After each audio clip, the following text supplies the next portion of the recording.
I bring you the word for the day from Mark chapter 10, verse 27. With man,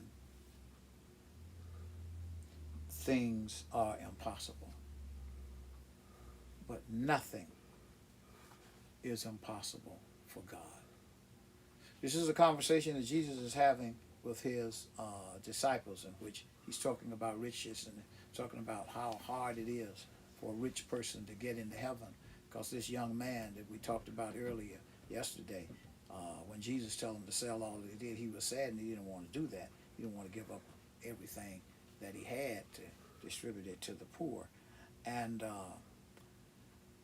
Jesus then goes on to tell them how difficult it is for the rich to get into heaven. And they are amazed because they just obviously felt, knowing the culture they're in, just like we know the culture that we're in. People with money and a lot of money and that's rich pretty much get whatever they want. And they're like, well, of course the rich is going to get in. I mean, if the rich isn't going to get in, then who will? And how would we, somebody like us, is poor? And Jesus says, with man, this is impossible. But everything is possible for God. Even the rich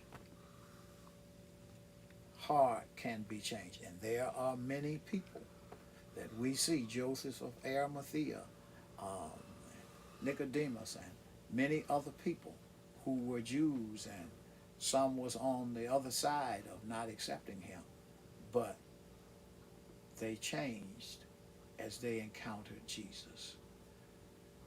The key here is for you to know there is nothing impossible for God. God is in the miracle business, and whatever your needs are that may seem impossible to you and to us as humans, it is impossible. But there's no mountain too high, there's no valley too low that God cannot scale. So if you're wrestling with something today that seems impossible to you, know that nothing is impossible with God, and let him bring a miracle in your life. God bless you today.